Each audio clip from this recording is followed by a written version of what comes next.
Um, so I start with 3 facts about me that are relevant for this talk. First, I never worked as a professional software engineer. So I'm just a hobbyist doing coding in the evening, in the morning, sometimes when the kids are not there, and on the weekend. This is somewhat important about how I use the tools. The second important thing, well, a fact about me that's relevant for this talk is I do have a special relationship with AI because I did actually get a PhD in 2006. During my PhD, I was also doing some kind of hobbyist programming. I open sourced an Apple Newton emulator in 2004. Apple Newton was a PDA, they just ran ARM processor. And back in the days, it did not really do JIT. So it was kind of trying to fix this to bring JIT to AtomVM. And the last point is I gave up flying. So, and I enjoy train coding. So I indeed, as Dominic said, I came with the Deutsche Bahn. And it was a nice 8 hours long coding session that I'm going to relate about today. You have a picture here on the right. Obviously, this is not a train, right? This is tramway. But I wanted to have a few words about Max Weber's Entzauberung der Welt. I'm sorry for the German-speaking people here about my very bad accent. I think it's important because, especially in our relationship with AI, what Max Weber tried to say in something like 100 years ago, in 1919, I think, or 1920, is that now physicists understand how a tramway works, as opposed to Savage. And so even if not everybody knows about how it works, we know there is some people who can explain how things work, and therefore we have a less magical relationship with the world. And sometimes I feel like AI is taking this away from us, because a lot of people, especially software engineers I work with, they have this magical relationship with AI, and I think it's a bit wrong. So it's good to know about how things work, to take most advantage of it. So please try to be the physicist of AI, like trying to understand, because you're a software engineer, most of you, I guess, and so you should know about how these systems work, not exactly in very small details about how they optimize inference or whatever in large clusters, but globally how it works the same way that most people, well, most engineers know about how tramway work. So the title of this talk is Adding JIT to AtomVM. And so we start with these 3 things. So first with AtomVM, is there anyone here who don't know about AtomVM? Good, everyone knows about this, excellent. So AtomVM is Erlang VM for IoT. It's an open source project that was created by Davide, who's just sitting here, and you're going to be able to see him tomorrow doing a more general introduction about AtomVM. It works on all ESP32s, some STM32s, Raspberry Pi, Pico and Pico 2s, Unix, WebAssembly in the browser. You have a subset of Erlang OTP libraries, a subset of Elixir libraries. Also can run some Gleam. There is a POC.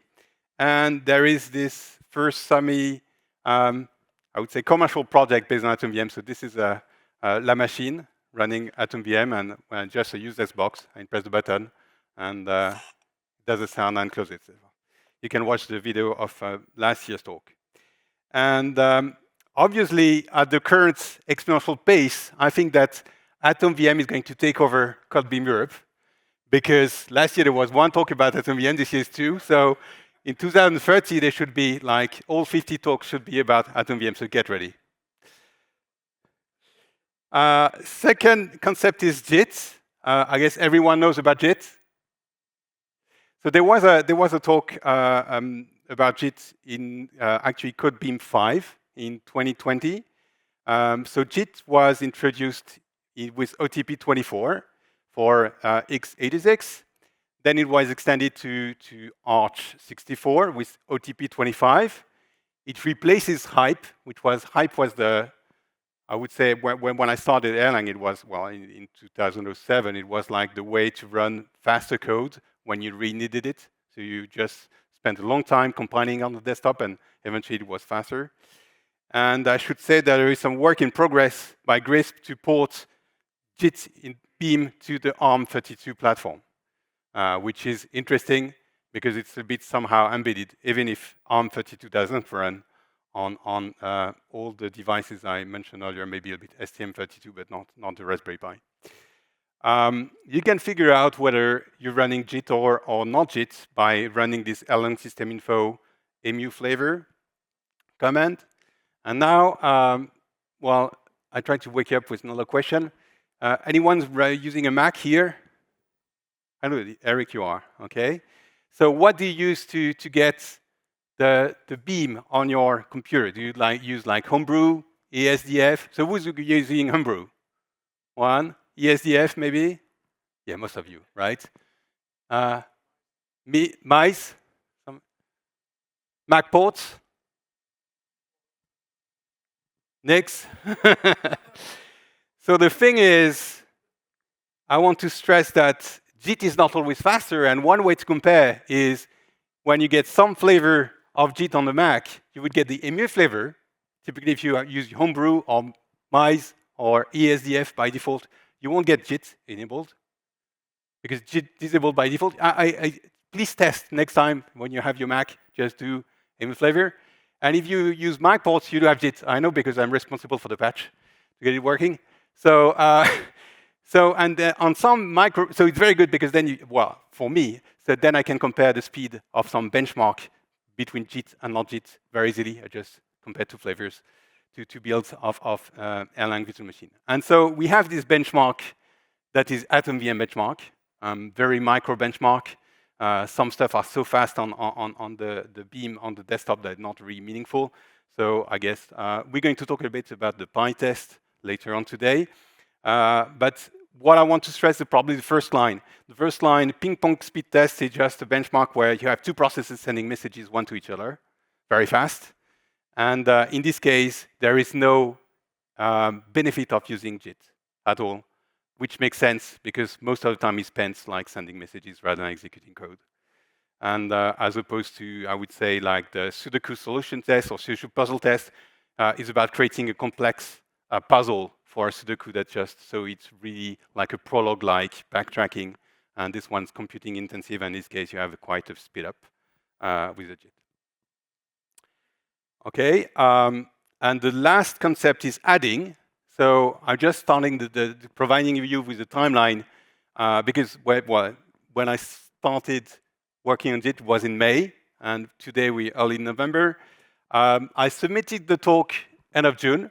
So at that moment I was like, well, you know, when you submit kind of talk, maybe I'm going to make it, maybe not. Would be quite a challenge. Early July, I had the x86-64 test passing, which was quite a milestone. So we're like, okay, I can make a demo, I'm safe. So I'm indeed going to book my train for Berlin. And then started work on AH64. Then there is the no laptop holidays. I mean, like when I'm hiking. So usually I don't program as much. I sometimes use my phone a little bit, but yeah, it doesn't count. Then x86-64 CI was green. In August, I started work on ARM v6m, which is what we're very interested in for AtomVM. I mean, we don't mean to run JIT really on the laptop, right? We want to do it on embedded devices. Then eventually, the CI was green for AH64. Then I got dumped. I'm going to explain what happened. But September was a bit slower. Eventually, I got embedded JIT on ARM6m in October. Then on RISCV 32 very fast after that. So this is the current status. So we have merged into main, so not the current release, right? The next release, hopefully. We have mostly the generic Unix, except for RISCV 64, which wasn't touched at all, which is interesting as well, because you have some RISCV 64 embedded platforms. For the SP32, we have data on RISCV 32. I'm going to do some demo today. Xtensa, I did start. Xtensa is quite interesting platform where they have a way to shift registers, so very weird. When you call a function, the X0 register becomes the X8. or X7 or something like that. So like crazy stuff. So I just touched it a bit. Raspberry Pi Pico, it's working on all architectures. STM32 as well. And WASM, I'm going to talk about this very shortly, but this one is still work in progress. That's quite interesting. So now I said it works. So obviously, I'm going to do some kind of demo, because otherwise you're not going to believe me. And so I'm going to use this kind of device, which is a Raspberry Pi Pico. It has only 256 kilobytes of RAM. I mean, I know last year when I demoed the La Machine, it had 400 kilobytes of RAM. So I mean, and a lot of people say, wow, you can run Beam on so few amount of RAM. Yeah, but I mean, this is large, huge, 400 kilobytes. So let's do it on 256. So this, and actually this processor, this board, is the reason why I came to AtomVM, because there was a project where I needed to develop for this platform, and it has 2 cores, which is interesting. And at that moment, I developed some software using C, and it's a bit frustrating. How do you use the parallelism between the 2 cores? How do you use them at once? I tried MicroPython. Don't. I mean, I mean, they don't do SMP at all very well. I mean, like, you can call a function on the other core, but then the other core should not do any memory allocation, so which means that it's useless, right? Because you don't even know when memory allocation happens. I mean, I'm not good enough at Python to figure it out, so maybe you could, but anyway. So, and so this is how I came at working on AtomVM and say, this is nice, we can maybe make it SMP, which I eventually did. So AtomVM obviously is SMP. And it has 2 megabytes of flash, which is external actually on the device, a little bit cheap next to the processor. So this is the Raspberry Pi Pico. And then for the demo, we're going to have a look at this. I don't know if there's some mad geek around who know what this is.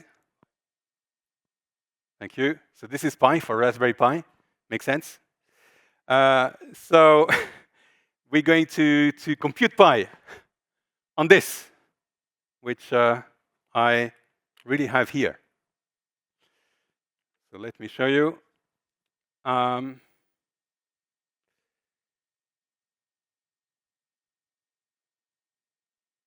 So this is the code I'm going to run. Okay. So this is, I call this Pi common cathode because it's just using a common cathode display. Pi computation is just a few lines at the bottom, right? Like this. And everything else is about display because, well, that's a demo, so we need to do some display.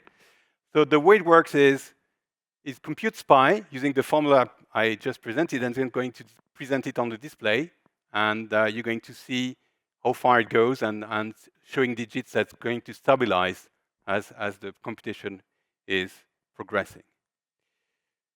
And so the way you use AtomVM usually is like this. There is a rebar command, which is AtomVM Pico Flash in this case. And that's going to normally, of course, this is a demo, so this is a moment it could fail, but yeah, I'm taking the risk. Yeah.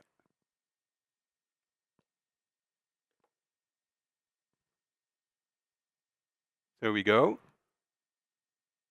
Okay. So it just flashed the program on this device. And the device is programmed in such a way that it doesn't start until I connect to it. So we're going to see the boot. Okay? So be ready, it's going very fast. Up. I'm showing this way. Here we go.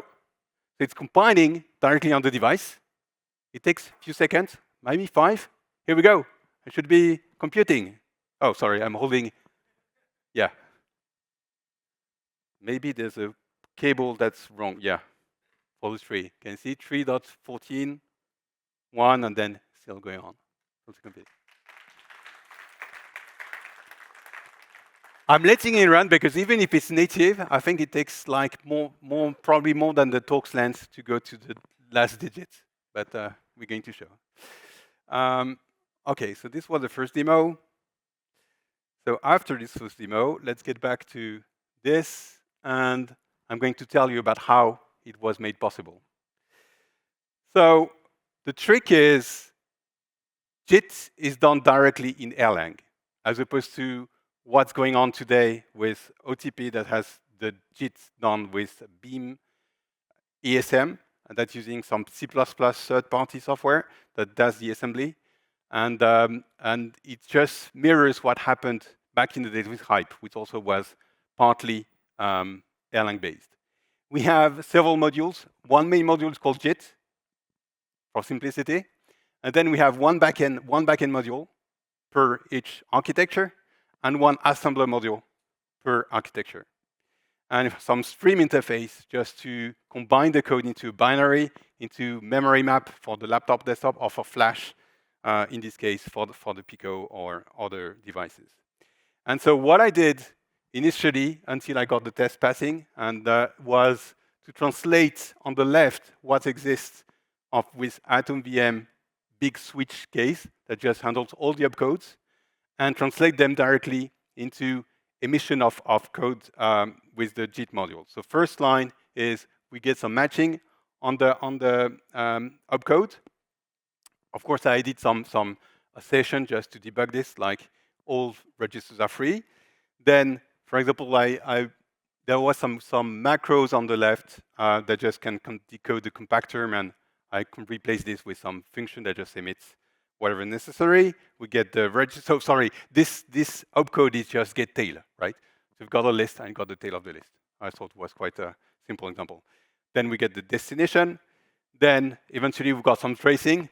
So AtomVM has some nice tracing to figure out what's going on. So we kept the same kind of tracing, but it doesn't actually emit at runtime, it just emits at compile time. Then we move eventually the value and we save it like this. So here we're getting the data into native register. We do some bitwise magic to be able to get the pointer, and then we write the value. And for AtomVM, previously what you had is two modes. The big switch loop would go through when we were loading the code to figure out where the labels are and do some computation, and then execution. While for the JIT, we only have one pass. Well, there's another one called second pass, right? Just some rewriting, but one pass. And so we don't need these bits.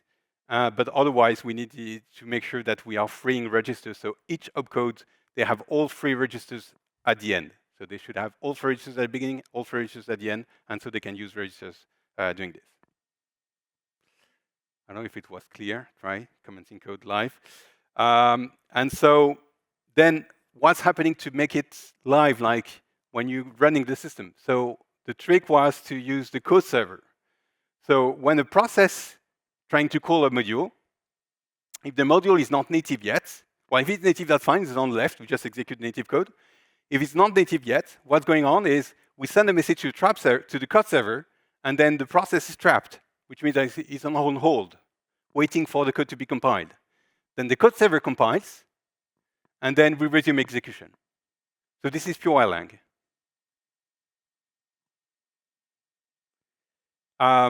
Obviously, the code server itself needs to be native for this to work, right? Because it couldn't wait for itself. And likewise, the JIT compiler needs to be pre-compiled. And so we came up with 4 different modes of using AtomVM. The first one is what you currently have with no option, default mode, emulated. So the virtual machine is large because you have the old switch thing, all inline macros. The library is small because you don't have the JIT compiler, obviously, and it's not native. And the equivalent is the emu mode with Beam that you get in the Mac, except if you're using MacPorts or figure out how to compile it yourself. In the JIT mode, which is exactly what other people get with the Beam, where I mean like Linux users, then the VM is small. The lib size is large because we have the JIT compiler itself and some core modules that are just natively compiled to make it work, but still fit on the Pico, right? And you have 2 additional modes. One is everything would be pre-compiled, which probably is the mode that's most useful for AtomVM. Like you just compile on the desktop and you ship the native code directly on the MCU. So then the VM size is small, and the lib size could be medium because you don't need to ship the JIT compiler. And also you can have some code precompiled, like you just want to go fast, like we used to have with HiPE, and then you have the large VM, and the lib size depends on what you want to precompile. And last thing about how it works is the stream.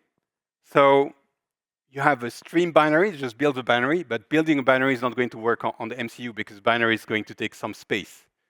So we don't want to build the native code using binaries on the MCU. So instead, we're building it using Flash directly. And so Flash on MCUs is usually erased by pages of 4 kilobytes and programmed by smaller pages of 256 bytes. And so the way it works is erase, you convert all the bits to 1.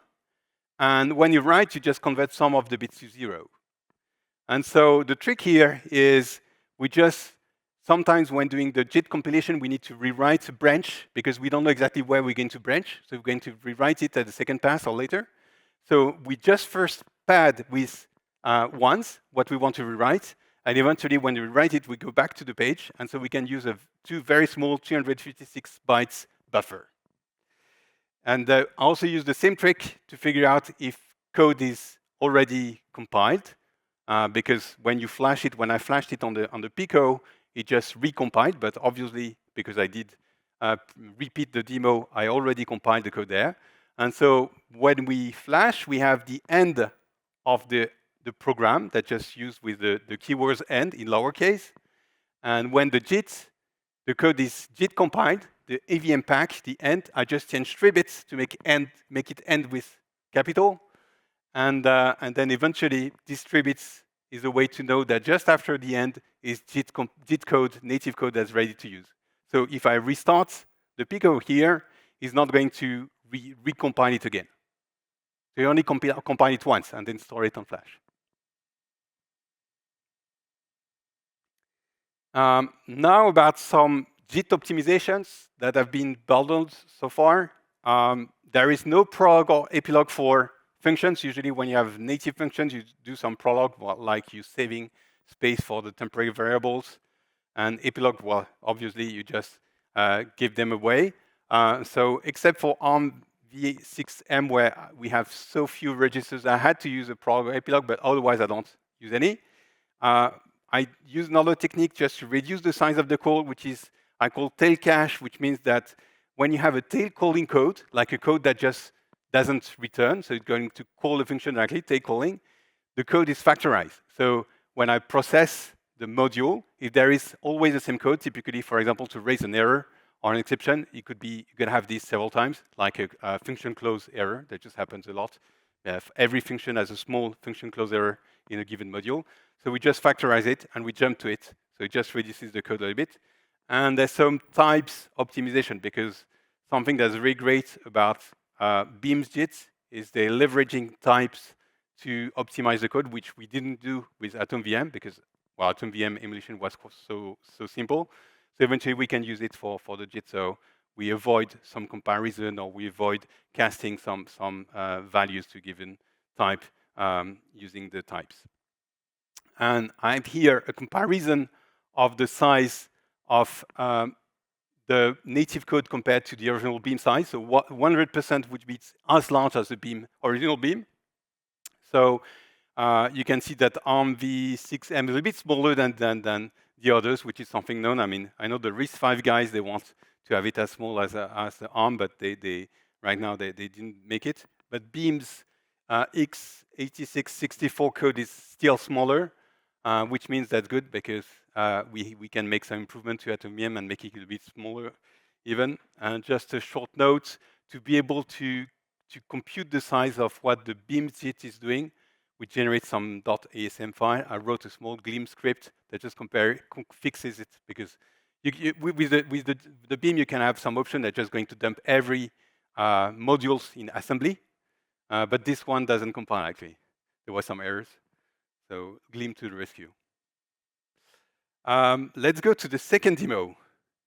So I'm presenting another beast, which I would say is probably the other end of the spectrum of what you can do with AtomVM, which is the SP32P4. I think I didn't even, yeah. So this has like 32 megabytes of RAM, which is huge. But the reason is I needed flash. Because for the demo I'm going to present, I need 8 megabytes of flash, and I only have 2 in this one. So I needed flash, so I use this one. So this is 2 RISC-V cores, 1 low power core, and there is no Linux on this because no MMU, so I'm not sure you could run nerves. I think you could not. Maybe Gris, but this is Chinese, so anyway, it goes a private joke. So here we are, and let's go for demoing it. So I have it here.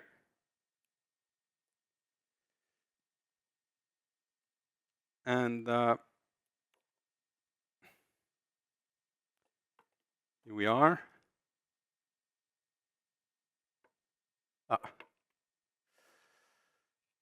course, there's demo effect.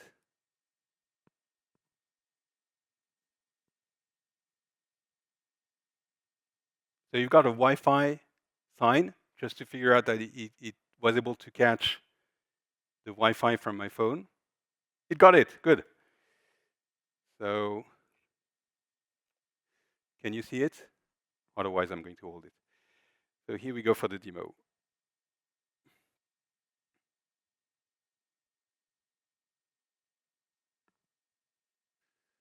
Here we are. So what I'm going to do here is I'm going to use this module called Smiley, quite large, okay? And a bit lost about that. Here we are. So let's compile it.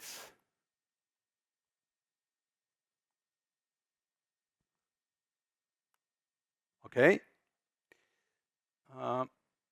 Yeah. Then I'm going to read it.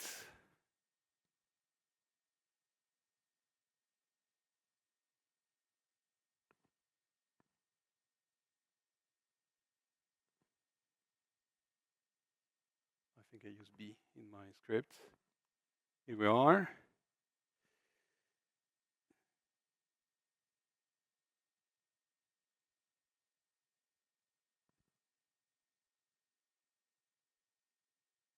Sorry, I lost my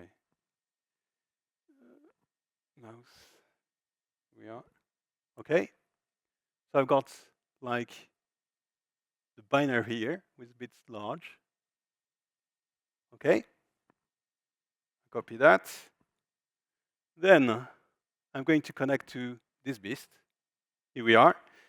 So let's do some system Erlang system info. So yeah, just to be sure, this is AtomVM, right? I mean, this is this box, right? Emu flavor. I forgot to put it in the prompt, so it doesn't say JIT when you log in. But here, JIT, okay? Then I paste this. So for the small story here, this is a bit slow. Actually, there's a bug in OTP, which was fixed this morning. Some parsing has a quadratic complexity of O of n square, and I submitted the patch that was just merged by Born. And also, yeah, so eventually I got it, right? This was the slow part. And then we want to see messages from the code server, like this, because you want to see when it compiles. And we load it. Okay, not compiled yet. And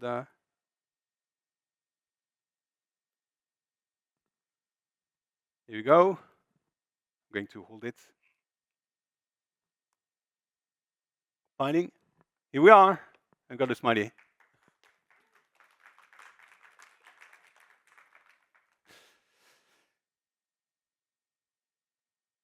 So let's get back to this presentation. Last part of this talk is this is 2025. I did this in a very short time frame, even as a hobbyist. And the reason is obviously I use some AI tools, so I'm just going to tell you how I use this. First, I got a very naive approach, right? So LLMs, initially they train as translators.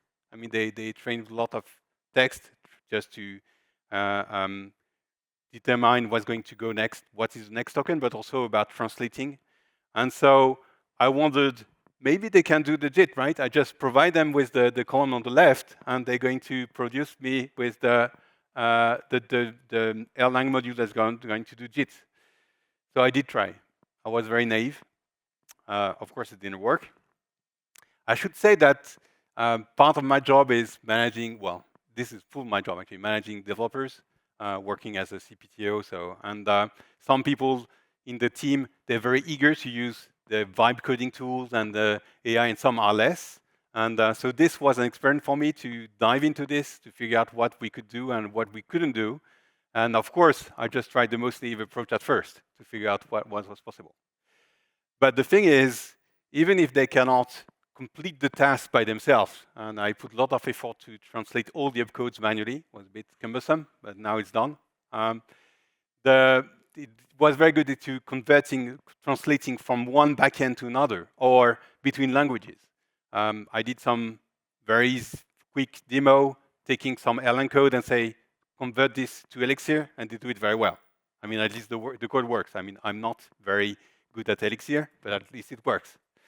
And so this is how I got the Arch64, the first draft from the 86 backend, and also the RISCV 32 from the ARM5, ARM v6m, very quickly. Of course, you want to leverage LLM knowledge when you're doing this kind of thing, but I just want to provide you some warning about what we call LLM knowledge. So when I was coming in, I used DuckDuckGo to figure out whether zone anomaly here is in zone A or B. So I guess people in Berlin here, they know this is zone A, but it doesn't matter. And I was surprised that DuckDuckGo told me it's zone B. And then I asked Claude, because Sonnet is probably one of the LLM used most. And I got the same answer, it's zone B. But after, if you could click refresh enough times, you get zone A as an answer. So yeah, so be careful about the knowledge you can get from LLMs. So what it means is LLMs have been trained on a lot of code, including assembly and disassembly code. And I've been surprised at first because the tool was able to generate the proper encoding for a given instruction, something that as a sapiens, I cannot do, right? I cannot say, I know about the opcodes like LDR, STM, all these ARM or whatever opcodes. Obviously, I don't know what are the bits, and the LM is going to complete this. So they can write assemblers, and they are mostly correct. And in fact, Anthropic got my money when eventually Claude created a bitmask immediate encoder for Arch64, and it seemed to work. It didn't work, but I didn't know until later. But it seemed to work, and it was quite impressive. I was like, wow, this is very a tricky thing. There are blog posts about how this works, and the thing of this is why. I mean, because the blog post, it was more or less able to know about it. Anyway, sometimes the knowledge is just plain wrong. So I told you about zone anomaly, but in this case, for example, there is a 64 bits parameters in RISC-V 32 ABI. The reason is if you Google it, or DuckDuckGo, which is I use, you're going to find some old documentation that's going to say that you're going to spread the value into odd-even registers, the same way you do with ARM. But eventually, this is not what GCC and all the libraries do. So, and QEMU and so on. So it didn't work. So it was just plain wrong, and I had to find the real source somewhere else to figure out what the real value. And sometimes this is frustrating because when you say, okay, I have a bug here, try to figure out this test is failing, and it's going to say, oh, but this is because, you know, the 64 bits parameters encoding is wrong. I mean, no, come on, I know this is right, the problem is not there. And also other example, something that, well, you know probably by using it, LMs cannot count. This is an example. This is some code that was generated by some LM. Say that this size is 103 bytes, which is not true. And then another LM say, oh, the bug is there. Let's put it as strlen, which I guess if you had did some C, you know why it's going to be wrong as well? No, right? Because this one's going to return 1. Because the first byte of the string is 0. So yeah, so LMs can do lots of mistakes. Other thing is, what is this thumb? So I did thumb in September.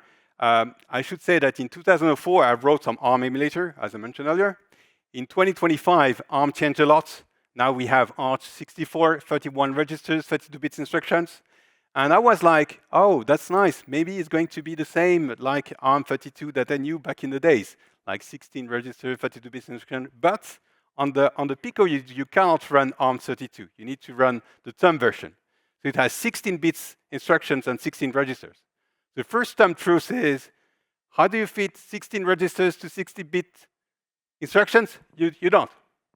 So it's not true. You don't really have 16 registers. You only have 8.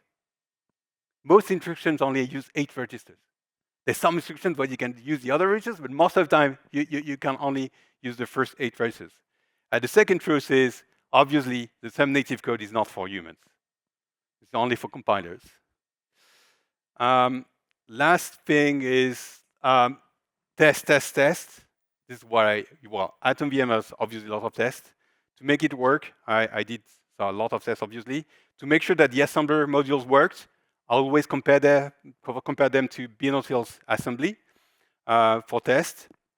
For the ARM v6 port, I use first an STM32 simulator, then I use a Raspberry Pi B, and then eventually I use a cross-build essential, so just running some direct native code on some Ubuntu virtual machine and using QEMU. And for the RISC-V32, the longest time I spent on this was to make sure that I could package all the tools to build RISC-V32 binaries that would then be executed by QEMU user, and eventually got the test running, and was the longest. After that, in 3 days, it was done. So last fact about me is I do some train coding. So this is the result of Paris to Berlin, 8 hours, not late. There was this sentence about the BeamASM, which is the JIT can provide symbols to the Linux profiler perf, making it possible to profile Erlang code with it. And I was a bit jealous. I mean, like, this is cool. If we could get the symbols, and it eventually could help a lot to do some disassembly and so on. And so, obviously, because I'm using a Mac, I was not so much interested into perf, but yeah, you see the point. And I wanted symbols. And so what I did is I implemented dwarf. And so because AtomVM is dwarf, right? And actually, I got the 3 main Beam languages registered by dwarf. So the next standard is going to have the codes for these Beam languages, like Erlang, Elixir, and Glim. So they are 46, 47, 48 in the version 5, and the upcoming version 6, it will be different numbers. So you can see this in the dwarf standard website. And so this is time for the dwarf demo.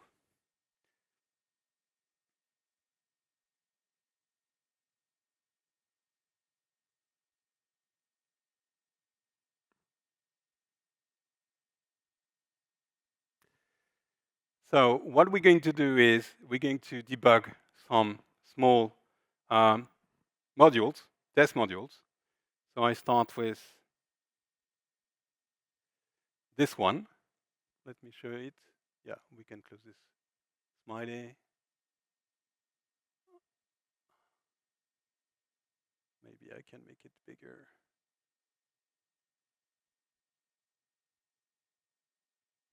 Whatever.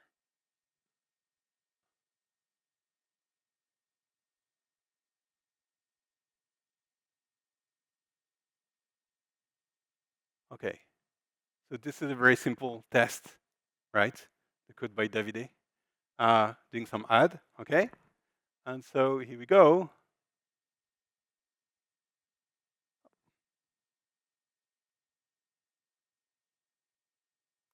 I'm going to run the test binary with AtomVM and with the add parameter, which is going to run this test.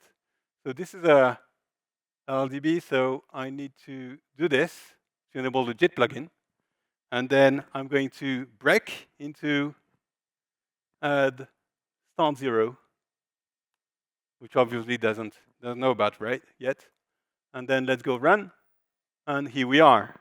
I'm just stopped into, you can see the symbol here, add 0, okay?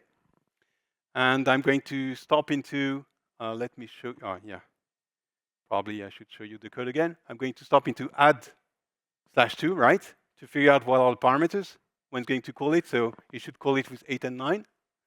So here we go. Yeah, probably I should. Here we are. Let's continue. And then I'm going to print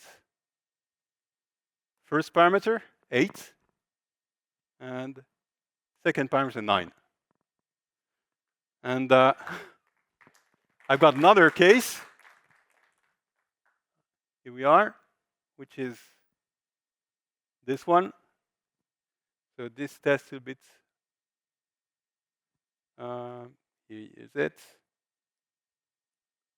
Same thing. So here we're going to stop into safe list to integer. Let's say we have a bug and we don't know what is the values. So here we are. I need to not forget this. So this you only need this on the Mac. On Linux you don't need to enable this. And here we are. And this is test binary to integer safe. Sorry, I forgot about the name of the function. Safe list to integer.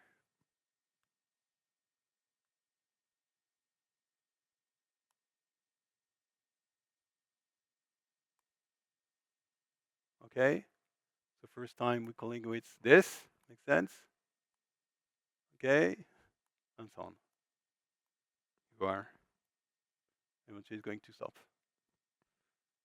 Okay. This was the second demo. All demos went well.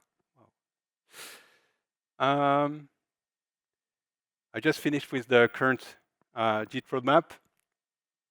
So there's some cleanup and merge. So that I said some parts have been merged, some parts of PRs. And I'm going to tackle WebAssembly, which is going to be hard because different model, Harvard, we can discuss about this. And I'm going to work about more optimizations. Well, of course, I should thank Deutsche Bahn, ÖBB, and SNCF for coming. Thank you. Thank you so much.